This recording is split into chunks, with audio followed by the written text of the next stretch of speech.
Antioxidant therapy, ये basically therapy waste में बहुत ज़्यादा फेमस है। बहुत सारे लोग इससे मुस्तफ़ीद हो रहे हैं। पाकिस्तान में भी ये फेमस होती जा रही है, स्पेशली ख़वातीन के अंदर, यानी कि वो ख़वातीन जो कि हमेशा के लिए जवान रहना चाहती हैं, जो ये चाहती हैं कि उनकी स्किन ग्लोइंग रहे, उनकी स्किन जो है वो सैग ना करे, लटके ना, उनकी स्किन टाइट रहे। वो मर्द हजरात जो कि एंटी एजिंग करना चाहते हैं और वो ये चाहते हैं कि उनकी लाइफ के अंदर कुछ एक्स्ट्रा महीने ऐड अप हो जाएं, कुछ एक्स्ट्रा साल ऐड अप हो जाएं। और वो लोग जिनको कैंसर हो चुका है या वो लोग जिनको कैंसर होने के चांसेस हैं, ये तमाम के तमाम लोग एंटीऑक्सीडेंट थेरेपी से मुस्तफ़ीद हो सकते हैं। मेरा नाम उस्मान अरशद है और आज की इस वीडियो के अंदर मैं आपके साथ वो तमाम के तमाम डाइट, सप्लीमेंट्स, मेडिकेशन शेयर करूंगा कि जिसकी मदद से आप अपनी बॉडी के अंदर जो ऑक्सीडेटिव स्ट्रेस है उसको कम कर सकते हैं, एंटीऑक्सीडेंट थेरेपी कर सकते हैं और इससे बेतहाशा फ़ायदे उठा सकते हैं। एंटीऑक्सीडेंट थेरेपी को समझने से पहले हम लोग ये देखेंगे कि बेसिकली एंटीऑक्सीडेंट या ऑक्सीडेंट्स होते क्या हैं। जब इंसान कोई चीज़ खाता है, क्या वो अच्छी क्वालिटी की है या वो सब स्टैंडर्ड है या वो जंक फूड है, डिपेंडिंग अपॉन दैट बॉडी के अंदर ROS पैदा होते हैं। ROS क्या होते हैं? ये रिएक्टिव ऑक्सीजन स्पीशीज होते हैं। ये बॉडी के अंदर ऑक्सीडेटिव स्ट्रेस को इन्हेंस करते हैं। अगर ये ऑक्सीडेटिव स्ट्रेस एक खास हद से ज़्यादा हो जाए तो 3 प्रॉब्लम्स हो सकते हैं। नंबर 1, आपकी एजिंग बहुत स्पीड से होना शुरू हो जाती है। नंबर 2, ये बेसिकली ROS कार्सिनोजेनिक होते हैं। कार्सिनोजेनिक वो चीज़ होती है जो कि आपका बॉडी के अंदर जाके कैंसर कॉज कर सकती है। नंबर 3, दीज आर म्यूटाजेनिक, यानी कि ये आपके DNA के अंदर म्यूटेशंस कर देते हैं और ये जो म्यूटेशंस होती हैं ये इरिवर्सिबल होती हैं, जिसकी वजह से आपको रिप्रोडक्टिव इश्यूज भी आ सकते हैं। आपकी बॉडी नेचुरली ऑक्सीडेटिव स्ट्रेस को हैंडल करती है, लेकिन वक्त के साथ साथ जैसे आप 35 से ऊपर जाते हैं तो आपकी बॉडी के अंदर जो ऑक्सीडेटिव स्ट्रेस को हैंडल करने की कैपेबिलिटी होती है वो बहुत कम होना स्टार्ट हो जाती है। आपकी बॉडी प्रॉपरली ROS को हैंडल नहीं कर सकती, जिसकी वजह से आपको बहुत सारे प्रॉब्लम्स हो सकते हैं, जिनका जिक्र मैं इस वीडियो के स्टार्ट में कर चुका हूं।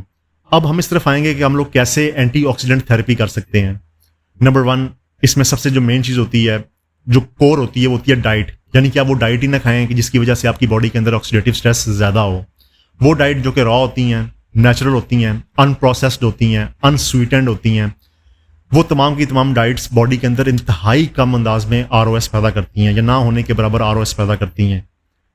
और वो डाइट्स जो कि रिफाइंड होती हैं, वो डाइट्स जो कि फैक्ट्री में तैयार होती हैं, वो डाइट्स जो कि high in sugar, fats and carbohydrates होती हैं, ये बॉडी में जाके ROS का वबाल मचा देती हैं। तो आपने हमेशा वो डाइट चूज़ करनी है जो रिच इन एंटीऑक्सीडेंट्स हो। सबसे पहले बात करते हैं वेजिटेबल्स की। वेजिटेबल्स ज़्यादातर एंटीऑक्सीडेंट होती हैं और रिच इन एंटीऑक्सीडेंट होती हैं। वो सब्जियां जो कि सब्ज रंग की होती हैं, इनके अंदर पॉलीफिनॉल्स होते हैं जो कि एक बहुत पावरफुल एंटीऑक्सीडेंट है, जो कि आपकी बॉडी के अंदर जाके ऑक्सीडेटिव स्ट्रेस को कम करते हैं। अगर आप सब्जियां खा नहीं सकते पका के, तब उन्हें रॉ खा सकते हैं, और अगर आप उनको रॉ भी नहीं खाना चाहते तो आप उनकी जूसिंग करके उनका जूस पी सकते हैं। जूस बेसिकली फाइबर को हटा के एक कॉन्सेंट्रेटेड लिक्विड होता है जो आपकी बॉडी में जाके फौरी तौर पर एब्जॉर्ब होता है और आपको एंटीऑक्सीडेंट बेनिफिट्स देता है। उसके बाद आ जाते हैं फल, फ्रूट्स। वो कौन से ऐसे फ्रूट्स हैं जो कि लो इन शुगर हैं और हाई इन एंटीऑक्सीडेंट्स हैं? इसके अंदर बेरीज आ जाती हैं, जैसे कि स्ट्रॉबेरी होगी, ब्लूबेरीज होगी, रेसबेरीज होगी, सिट्रस फ्रूट हो गए। ये तमाम के तमाम ऐसी चीज़ें होती हैं जो कि पैक्ड विद एंटीऑक्सीडेंट्स होती हैं और आपकी बॉडी में जाके तमाम की तमाम जो ऑक्सीडेटिव स्ट्रेस होती है उसको जाके न्यूट्रलाइज कर देती हैं। अब हम आते हैं सप्लीमेंट्स की तरफ। CoQ10 एक बहुत ही पावरफुल एंटीऑक्सीडेंट है। ये आपके माइटोकॉन्ड्रिया के जो फंक्शन है उसके लिए बड़ा इंपॉर्टेंट है और ये आपकी बॉडी के अंदर से जो ROS होते हैं उनको न्यूट्रलाइज करता है। ये आपने 100 mg की डोज में इसको यूज कर सकते हैं, but under the supervision of a medical specialist. Number 2 पे आ जाती है विटामिन E। विटामिन E एक बहुत पावरफुल एंटीऑक्सीडेंट है। ये 400 mg की डोज में आप सुबह नाश्ते के बाद ले सकते हैं in combination with CoQ10। Third चीज आ जाती है ग्लूटाथियोन। ग्लूटाथियोन बेसिकली एक बहुत ही पावरफुल एंटीऑक्सीडेंट है जो आपके लिवर में नेचुरली पैदा होता है। अगर आपका फैटी लिवर है, जो कि पाकिस्तान में अप्रॉक्सीमेटली 50% से ज़्यादा लोगों का होगा, तो उस सूरत में आपकी बॉडी के अंदर 20 to 40% ग्लूटाथियोन की प्रोडक्शन कम हो जाती है, तो आपकी बॉडी के अंदर ऑक्सीडेटिव स्ट्रेस ज़्यादा हो जाती है। ग्लूटाथियोन 500 mg की डोज में मौजूद है और कुछ लोग ये समझते हैं कि इससे आपका रंग भी सफेद होता है। डेफिनेटली अगर आपकी बॉडी के अंदर ऑक्सीडेटिव स्ट्रेस कम होगी तो आपका रंग अच्छा होगा। आप इसको मॉर्निंग में ले सकते हैं। उसके बाद सबसे ज़्यादा जो हार्डकोर पावरफुल एंटीऑक्सीडेंट है वो विटामिन C है। ये तमाम के तमाम जो सिट्रस फ्रूट होते हैं उसके अंदर मौजूद होता है, ये लीमू के अंदर मौजूद होता है, ये माल्टो के अंदर मौजूद होता है और आप इसके सप्लीमेंट भी यूज़ कर सकते हैं। विटामिन C के आप साशे या कैप्सूल्स भी यूज़ कर सकते हैं। उसके बाद हम लोग आ जाते हैं हर्बल सप्लीमेंट्स की तरफ। हर्बल सप्लीमेंट के अंदर सबसे जो पावरफुल एंटीऑक्सीडेंट है वो है कर्क्यूमिन। ये बेसिकली हल्दी के अंदर पाया जाता है। 500 mg का कर्क्यूमिन लेने के लिए आपको 16.7 ग्राम हल्दी खानी पड़ेगी। प्रैक्टिकली पॉसिबल नहीं है, तो इस सूरत में आप कर्क्यूमिन के कैप्सूल जो कि 500 mg की डोज में है वो सुबह नाश्ते के बाद ले सकते हैं। याद रहे इनका जो कॉम्बिनेशन है वो आपको डॉक्टर ही बना के देंगे, आपने ये काम अपने खुद से नहीं करना। इसके बाद आ जाती है ग्रीन टी, माचा टी। ये बेसिकली एक बहुत ही पावरफुल एंटीऑक्सीडेंट टी होती है। इसके अंदर हाई डोजेज ऑफ पॉलीफिनॉल्स होते हैं। ये आपकी बॉडी में जाके आपके जो जितने भी ROS होते हैं उनको न्यूट्रलाइज कर देते हैं और आपकी बॉडी को ऑक्सीडेटिव स्ट्रेस से बचाते हैं। आप इसके कैप्सूल्स भी यूज कर सकते हैं, लेकिन अगर आप रॉ फॉर्म में पियेंगे तो आपको ज्यादा ब्रॉड स्पेक्ट्रम इफेक्ट्स सामने आएंगे। उसके बाद अश्वगंधा आ जाता है। अश्वगंधा के बारे में ये कहा जाता है कि आपकी बॉडी के अंदर ऑक्सीडेटिव स्ट्रेस को भी कम करता है और स्ट्रेस की वजह से जो आपकी बॉडी के अंदर स्ट्रेस आती है, जो सेल्स के ऊपर स्ट्रेस आती है, ये उसको भी न्यूट्रलाइज करता है। इसका KSM 66 वर्जन आप यूज कर सकते हैं। ये 600 mg की डोज में होता है, बट आप किसी हर्बलिस्ट की सुपरविजन में इसको यूज करें। उसके बाद आ जाते हैं ओमेगा 3। ये बेसिकली फिश के अंदर पाया जाता है। पाकिस्तान में पूरा साल फिश नहीं खा सकते क्योंकि पाकिस्तान का जो टेम्परेचर है वो ज्यादातर गर्म रहता है।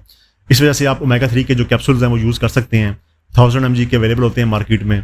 अगर आपका BP लो होता है तो आप इसे अवॉइड करेंगे या इसको लो डोज में लेंगे या under the supervision of medical expert लेंगे। उसके बाद आ जाती है मेटफॉर्मिन। मेटफॉर्मिन बेसिकली एक ऐसा सप्लीमेंट है जिसको हम लोग मेडिसिन समझते हैं। ये बेसिकली एक फ्रेंच लेवेंडर प्लांट है, उससे ये एक्सट्रैक्ट होता है और इसके मॉलिक्यूल्स को हल्का सा ट्वीक करके इस मेडिसिन को तैयार किया गया है। बहुत सी कंट्रीज में ये ओवर द काउंटर अवेलेबल है, लेकिन पाकिस्तान में आपको ये under the supervision of a medical specialist आपने इसको यूज करना है।